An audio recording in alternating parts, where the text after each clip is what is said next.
कुछ अवेयरनेस है नहीं भैया कि हम लोग पूरा तो जैसा कि हम मुखर्जी नगर में आज हैं और यहाँ पे हम जानना चाहेंगे, एक दीदी मिली हुई हैं, इनसे जानना चाहेंगे क्या एग्जैक्ट यहाँ पे घटना है और इन लोगों क्या डिमांड्स हैं। तो क्या घटना हुई है ऐसी?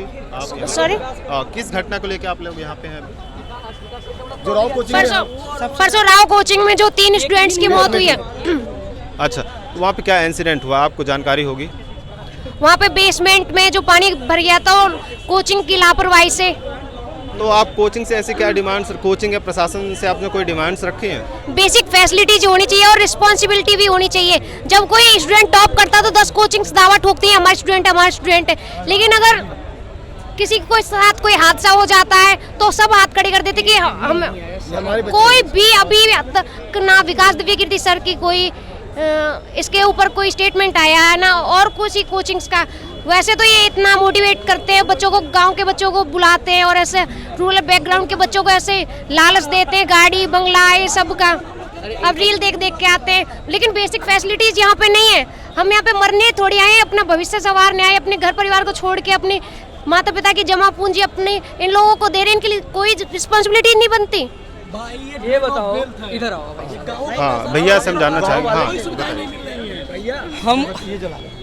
हाँ, अब इस बात को ध्यान से आप सुनना, आप अपने चैनल के माध्यम से लोगों तक भेजिए कि ये लोग ड्यूटीज अकाउंटेबिलिटी पढ़ाते हैं, पॉलिसीज मेकिंग पढ़ाते हैं, एथिक्स पढ़ाते हैं, पेपर 4। आपको पता होगा कि आर्टिकल 51 ये पढ़ाते हैं कि ड्यूटीज है, तो हम लोग अपना ड्यूटीज तो निभाते हैं, अपने कर्तव्य को। कोई माँ के गहना बेच कर आता है, कोई पिता के जमीन या कोई लोन लेकर आता है और यहाँ ये मर्डर करते हैं बच्चों का। 5-6 दिन पहले नीलेश भाई जिसको मेंस लिखना था वो मारा गया। प्रशासन, सारे शासन की तंत्र की बात कर रहा हूँ मैं, किसी राजनीतिक दल से नहीं हूँ, उसकी बात नहीं करूंगा मैं। शासन के साथ साथ ये कोचिंग माफिया एक शब्द भी बोला।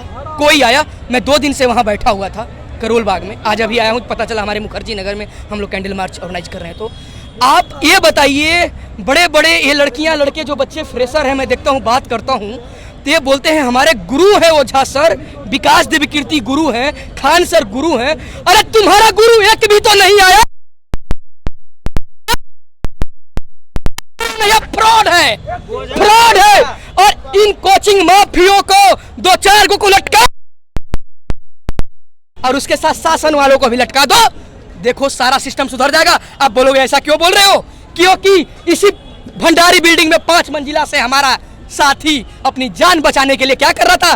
कूद रहा था, एक दूसरे पर गिर के मर रहा था यार। फिर भी प्रशासन नहीं सुधरी, फिर भी शासन नहीं सुधरी, एनओसी किसी को नहीं मिला है। 7 दिन के बाद फिर क्लासेस चलने लगी और इतने बदतमीज कुछ लोग हो गए हैं कि वहाँ हमारा भाई मारे गए हैं, जिसका आंकड़ा कुछ पता नहीं है, दिखाया जा रहा है 3-4 मीडिया।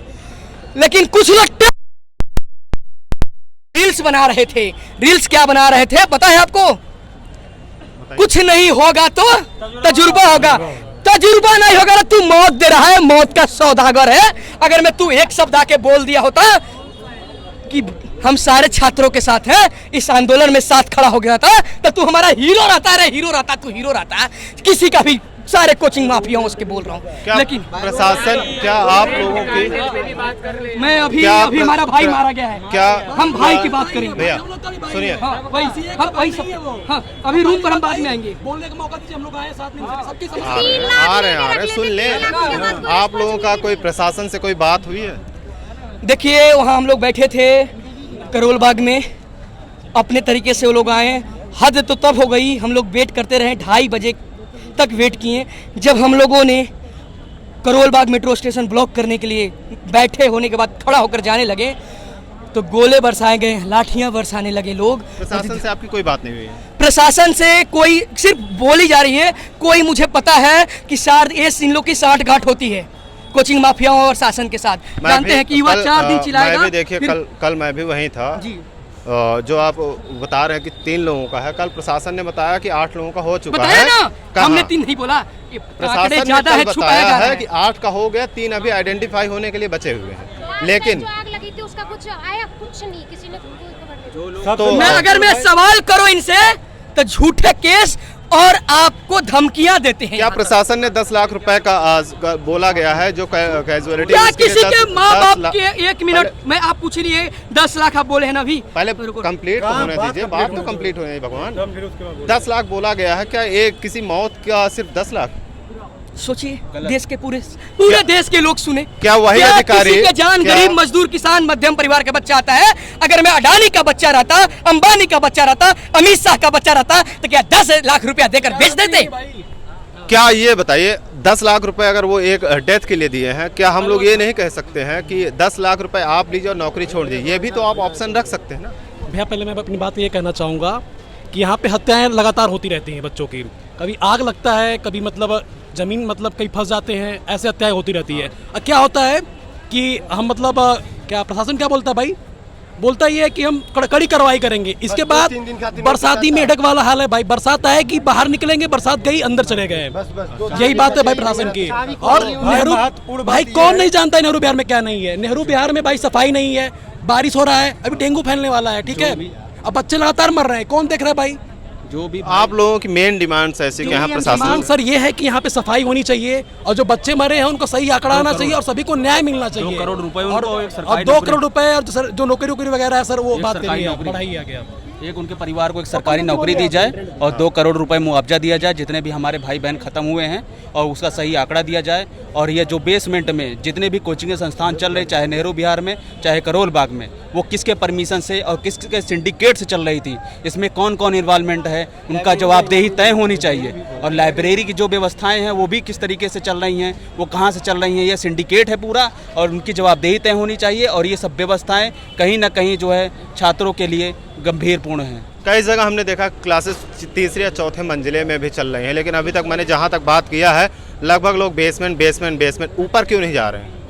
वहाँ क्यों नहीं बंद होनी चाहिए? ऊपर आग तो अभी संस्कृति में 4th फ्लोर में लगी है। हाँ तो संस्कृति में 4th फ्लोर पे लगी, तो आप अभी सिर्फ बेसमेंट पे ही क्यों टिक रहे हैं? आप 4th फ्लोर पे भी ऐसा ना हो, एक क्राइटेरिया सेट होना चाहिए कि हाँ क्लासेस इतने में ही चले। ऐसा कई सारे मानक हैं जिसको तय करने चाहिए। जितने भी कोचिंग संस्थान है या कमेटी जो भी बन रही है, उनको ये देखना चाहिए कि स्टूडेंट की क्या सुविधाएं जरूरी हैं, उनको मुहैया करानी चाहिए। उस कमेटी के थ्रू ये तय करनी चाहिए कि क्या क्या इनकी बेसिक ज़रूरतें हैं, वो बेसिक नीड हर हाल में पूरी की जाए, चाहे 3rd फ्लोर पे चले, चाहे जो है ग्राउंड फ्लोर पे चले, चाहे जहाँ कोचिंग संस्थान चले, लेकिन वो मूलभूत सुविधाएं हर छात्र को हर हाल में मिलनी चाहिए। हम सभी छात्रों का यही अनुरोध है आप सभी लोगों से, आप इसी सब में जो है हम लोगों की मदद जो भी कर पाएँ, जो भी प्रशासन, जो भी व्यवस्था या जो भी पत्रकार या जो भी जिम्मेदार लोग हैं इसके उसमें व्यवस्था में, वो जो भी मदद कर सकते हैं कृपया करके मदद करें। ये बताइए जब यहाँ पे आग लगी थी तो एमसीडी ने यहाँ पे लगभग कई कोचिंग और ये शायद सीज किया हुआ था। का जो जितनी भी कार्रवाइयाँ की थी सब मतलब खोखली हैं, बस केवल धरा का धरा है। अभी आप देख रहे हैं अगर एमसीडी ने अच्छा कार्रवाई की होती है अच्छी तरीके से तो फिर कोचिंगें बेसमेंट पे कैसे चलती? पहले कैसे चल रही थी? यहाँ हमने देखा था कि जब यहाँ संस्कृति में आग लगी थी तो उस समय दृष्टि सीज होने की बात आ रही थी, कई नोटिस चिपकाए गए थे, लेकिन उस पर कोई कार्यवाही नहीं हुई। वही तो हम लोगों की मांग है कि दिल्ली गवर्नमेंट और ये जो दिल्ली प्रशासन है इसके खिलाफ सख्त से सख्त कार्रवाई हो और एमसीडी है ये होश में आए, क्योंकि लगातार कैजुअलिटी हो रही है। हम यहाँ जान देने के लिए थोड़ी आए हैं, हम यहाँ शिक्षा लेने के लिए आए हैं। 3-4 मुद्दे जो यहाँ पे कुछ दिन पहले एक पीजी में भी आग लगी थी। बिल्कुल यही पीछे दृष्टि की ही लड़कियां थीं, शायद दृष्टि ने खर्चा उठाया, हमने ये सुना था। तो पीजी में भी बच्चे सुरक्षित नहीं हैं और पीजी यहाँ पे बिल्कुल कंजेस्टेड करके बनाया जा रहा है। उस पर आप देखिए, आप पीजी का देख रहे हैं, एक बार आग लगी, बच्चियां आप देखे होंगे तो किस तरीके से कूद के गिरे मरे लोग, उसका कोई जायजा नहीं लिया जा रहा है सही तरीके से, ना आंकड़े बताए जाते हैं न उस पर कार्रवाई होती है। हाँ 1-2 दिन के लिए क्लासेज बंद कर दी जाती हैं, बच्चे शांत कुछ दिन तक आंदोलन करते हैं, शांत होते हैं, एमसीडी कहती है कि हम कार्य करेंगे। लेकिन आप बताइए आग लगी, बच्चे वहाँ में मरे, उसके बाद अभी भी आप जाकर देखेंगे तो जो आप लाइब्रेरी देखेंगे, जैसे कि मान लीजिए दृष्टि की लाइब्रेरी हो गई, संस्कृति हो गई, मान्यता, ठीक, ये सब लाइब्रेरियाँ। और कुछ लाइब्रेरियाँ आप जाकर देखेंगे जैसे 25 गज का रूम है, वो रहने के लिए रूम है ना, उसको छोटा सा क्वार्टर बना के वहीं पे लाइब्रेरी बना दी। अगर आग लग जाए, निकलने का सिर्फ एक ही मुहारा जिसका बोलते हैं द्वार है, अगर वहाँ आग लग जाए तो सब के सब वहीं मरेंगे। अभी भी स्थिति वही ही है यहाँ पे और उसमें कोई सुधार नहीं हो रहा है। नेहरू बिहार डी ब्लॉक में आप जाइए, मान्यता कोचिंग है, वहाँ पे आप सेंट्रल लाइब्रेरी करके देखेंगे, निकलने की कोई व्यवस्था नहीं। एक ही आपको मुआवजा जिस तरीके से आप देखेंगे राजेंद्र नगर में क्या हुआ कि पानी, जहाँ से पानी अंदर जा रहा था वहीं से निकलने का भी रास्ता था। अब पानी अगर स्पीड में जा रहा है तो छात्र कैसे निकल पाएगा? यही हालत यहाँ की सभी लाइब्रेरियों की है। और उसके बाद दूसरा मुद्दा ये सबसे महत्वपूर्ण है कि यहाँ बच्चे आते हैं गाँव से, ठीक, सब किसी कृषि परिवार से आते हैं, पैसे इकट्ठे करते हैं, किसी तरीके से बेचते हैं, लेकिन यहाँ जो ब्रोकर होते हैं वो मनमाना चार्ज करते हैं। आपको क्या करें, आधा 50% आपको ब्रोकरी लेते हैं। 1 महीना 2 महीना बढ़ा, एक 2 महीने आप बिताएं तो फिर 500 रुपये 600 रुपये, मतलब कोई नियम कानून है ही नहीं यहाँ पे, बस जैसे मनमाना वैसे लूट रहे हैं।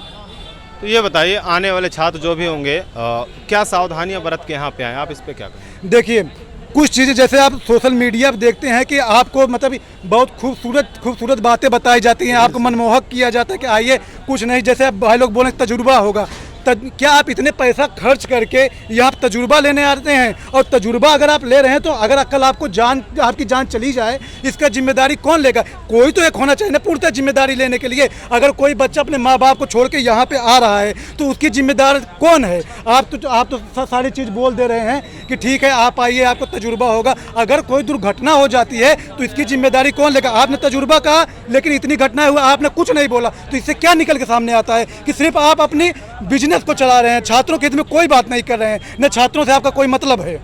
चलिए भैया, मैं एक चीज़ जानना चाहूँगा, ये बताइए क्या ये रील्स जो आजकल ट्रेंडिंग में रह रही हैं, विकास सर की रील्स, क्या एक सिर्फ भ्रामक वस्तु ही मानी जाए या फिर इसको हम लोग फॉलो करें?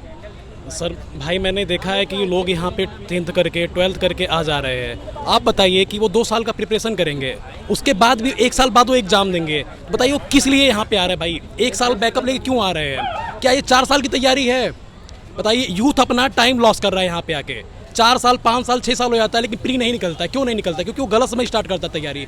और ये रील कल्चर ने लोगों को वहाँ से गाँवों से बुला के और भर के रह रहा है। और यहाँ पे रेंट क्या है? 12,000 है, 10,000 है, 25 का रूम का रेंट 10,000 रुपये है। बताइए कैसे, क्या पॉसिबल है इतना रेंट देखिए यहाँ पे?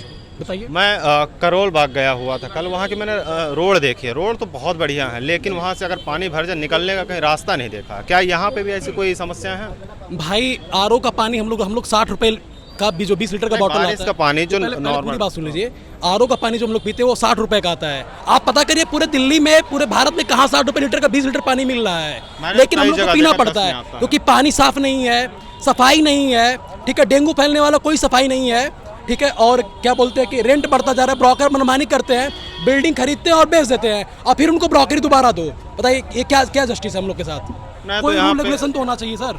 नाले की व्यवस्था ऐसा कुछ तो वहाँ से बेहतर है या फिर वैसे ही है जहाँ वो है? भाई आप जाके पानी निकलने के लिए एक आम रास्ता है जो मैंने वहाँ नहीं देखा है। मैं कल था, वहाँ के रोडें इस हिसाब से बनाई गई हैं कि पानी निकलने का रास्ता ही नहीं है। भाई वहाँ पे भी सुनने में आ रहा है कि जो थार वाला है जो रोड से गया है उसको भी गिरफ्तार किया गया। हमारे गाँव में एक कहावत है कि खेत खाए गधा और मारा जाए जोल्हा। तो भाई थार वाला इसलिए गिरफ्तार हो रहा है क्योंकि वो रोड से जा रहा है, अब पानी से गेट टूट जा रहा है, पानी भर जा रहा है। ये क्या जस्टिस है? आप बताइए। सुना है कि वो उसके मत्स्य न्याय है, डायरेक्टर गिरफ्तार किए गए हैं। भाई यहाँ डायरेक्टर गिरफ्तार किए गए हैं और फिर कुछ दिन में छूट जाएंगे। अभी ये यहाँ पे आग लगा था, यहाँ पे भी कोई गिरफ्तारी हुई ही होगी, ठीक है। बताइए क्या हुआ फिर कोचिंग चल रहा है, उसी बिल्डिंग में कोचिंग चल रही है। बताइए। चलिए ठीक है, अभी तक के लिए यहाँ है। मैं आगे की घटना आगे वीडियो में दिखाएंगे। Thank you.